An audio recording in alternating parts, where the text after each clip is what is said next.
आम्ही पावसात एवढे भिजून आलोय म्हणजे तुम्हाला कळलं पाहिजे की केवढी मोठी समस्या आहे।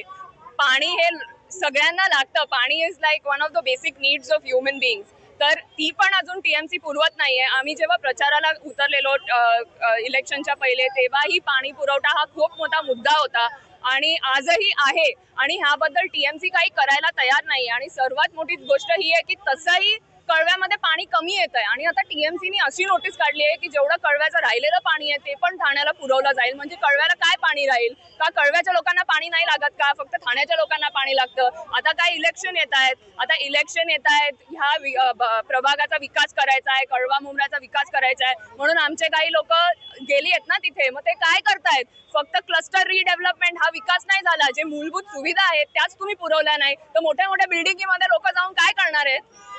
तुम्ही आता सत्तेत आहात ना, तर कळवेकरांचे हे जे बेसिक नीड्स आहेत, पाणी झालं, कचरा झालं, गटारं झाली, हे झालं, ते सोडून रस्ते ते सोडून तुम्ही क्लस्टर डेव्हलपमेंट करायला जाताय। खूप छान, कळव्याचा विकास असाच होता राहावा, पण ह्या ज्या मूलभूत सुविधा आहेत यासाठी तुम्ही तुमच्या बॉसेसकडे का फाईट करत नाहीयेत? का तुम्ही टीएमसीला सांगत नाहीत की आमच्या कळव्याला पाणी द्यावं? म्हणजे द्यायलाच पाहिजे तुम्हाला।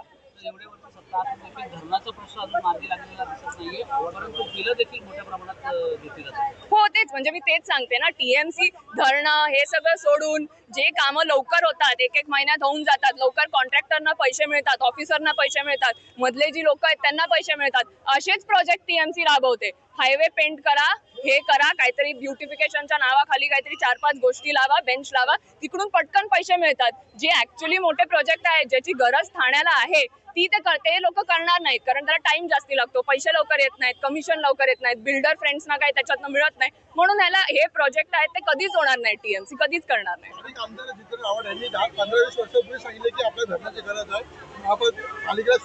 नाहीच होणार आहे आणि आम्ही आंदोलन करत राहू आणि कळवेकराचं ते हक्काचं पाणी आहे ते त्यांना मिळायलाच द्यावंच लागणार टीएमसीला। काही वर्षांपूर्वी आमदार साहेबांनी जे रेल्वेचं धरण आहे ते डोंगरावरती आहे, त्या धरणाबद्दल देखील महापालिकेला सूचना केली होती। कसं बघता याकडे आमदार साहेबांनी अजून पाठपुरावा करावा? आम्ही जेवढा पाठपुरवठा करतोय त्याहून जास्ती आम्ही करायला तयार आहे, पण टीएमसी कडनं आम्हाला काहीतरी त्याच्याबद्दल रिस्पॉन्स मिळायला पाहिजे ना। तुम्ही प्रॉब्लेम सॉल्व्ह करायला सोडून तो प्रॉब्लेम अजून मोठा कसा करायचा ते बघताय तुम्ही। राष्ट्रवादी काँग्रेस पार्टी लोकांच्या हितासाठी नेहमी मोर्चा काढत असतं।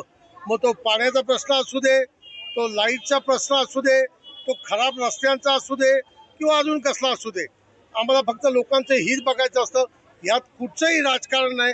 पक्ष म्हणून आमच्या पक्षाची ती भूमिका आहे, आमच्या नेत्यांची ती भूमिका आहे की सर्वप्रथम लोकांना ज्या सुविधा आहेत त्या महापालिकेने दिल्या पाहिजेत। आणि आजच्या वेळेला तुम्ही बघितलं तर महापालिकेचे अधिकारी, सगळे अधिकारी, अख्खी महापालिका निष्क्रिय झालेली आहे। त्यांच्या, मी कालच आपल्याला सांगितलं, त्यांच्या डोळ्यावर एक वेगळ्या प्रकारची पट्टी बांधलेली आहे, पैसा नावाची पट्टी बांधलेली आहे, त्याच्या पुढे काय दिसत नाही। हे पाणी जातंय कुठे? शहरामध्ये जे आरएमसी प्लांट्स अनधिकृत चालतात, मोठमोठे टॉवर्स चालू आहेत, मोठ्या बिल्डिंग चालू आहेत, ठाणे शहरामध्ये अनधिकृत बांधकामं चालू आहेत, ह्यांना पाणी जातंय। त्यामुळे लोकांना पाणी पिण्याचं काय यांना पडलेलं नाही। लोक यांना काय देणार? फक्त बिलं भरणार। पण त्यांनाही माहीत नाही, लोक जी टॅक्स भरतात, जी बिलं भरतात त्याच्यावरच तुमचे पगार चालतात। ही लोक ज्यावेळी उठाव होऊन बंद करतील ना त्या दिवशी अधिकाऱ्यांनो तुम्हाला खुर्ची सोडून जायला लागेल। ही मला त्यांना एक कळकळीची मागणी आहे की आता तरी सुधरा, अजून वेळ गेलेली नाहीये।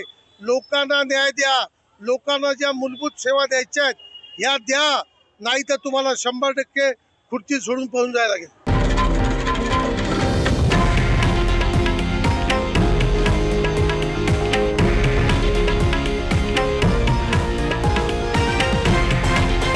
हे आहे देशातील नंबर 1 न्यूज नेटवर्क आणि आपण पाहत आहात TV9 मराठी, एकमेव।